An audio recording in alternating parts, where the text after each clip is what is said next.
Smuttynose Big A IPA, which used to be one of the big beer series. And they actually now brew it all the time because there was such a big demand for it.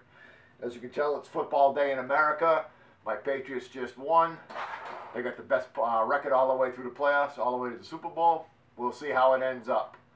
We like our big IPAs. This one's really strong. It's an Imperial IPA or a double IPA, 9.7 ABV. It's got a pretty good rep on this beer. Like I said, it was so popular they started brewing it all the time. And we got our new video light for Christmas, and we're trying to do a little different with the background here. We'll see how that works out when I finally get down to editing. Let's go give this a crack and see what we got today. As always, if you like our reviews, please go ahead and subscribe. We love having friends. And leave some comments. We'll go ahead and always reply to the comments. Again, this is going to be a strong beer. A lot of alcohol at 9.7. Let's go ahead and give this a pour.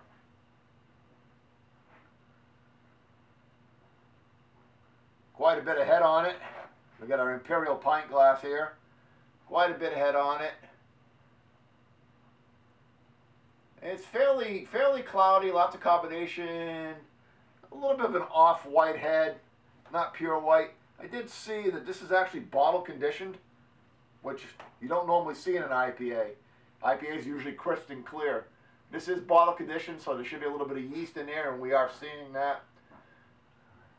We do have our Smuttynose Imperial IPA glass, or Imperial glass. Getting a pine nose, we're getting that citrus.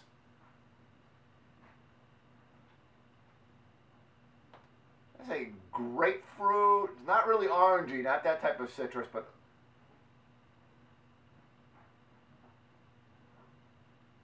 I might be smelling a little malt, which sometimes you don't smell any IPA. Sometimes the hops just overwhelm it. It's actually not as fruity as some other IPAs we've had the aromas on. We're going to go ahead and give this a taste.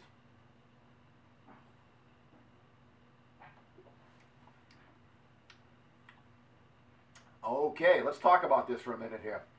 Actually, let's drink some more.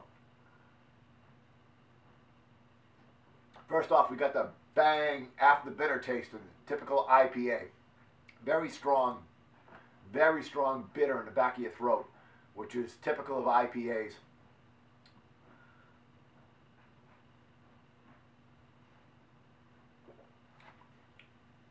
Up front, you got a little sweetness of the malt. You do get the bitter of the hops flavor in the middle portion of the tasting, and then you get that strong bitter aftertaste.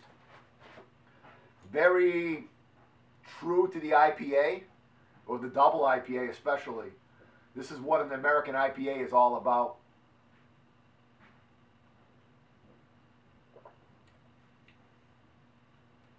Trying to see if we can pick up some of the citrus notes as we drink it.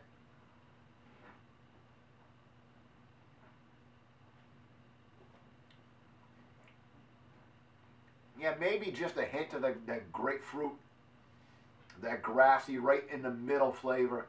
Again, you actually do get a touch of malt. I mean, it's not like a Dunkel malt, but you do get a hint of malt with that first flavor.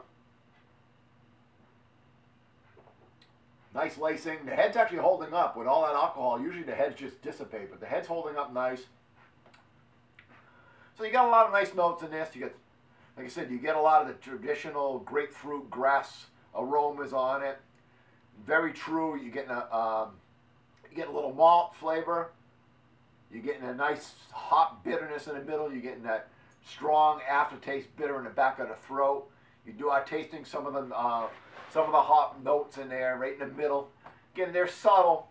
The citrus and again that grass or pine in the middle are fairly subtle. Very true. Good IPA. If you're in the mood for an IPA, this is a good IPA. This one will really hit the spot. If you're new to IPAs, I wouldn't recommend this one. This one really is quite bitter, quite strong. Obviously 9.7, it's not a session beer in any way, shape, or form.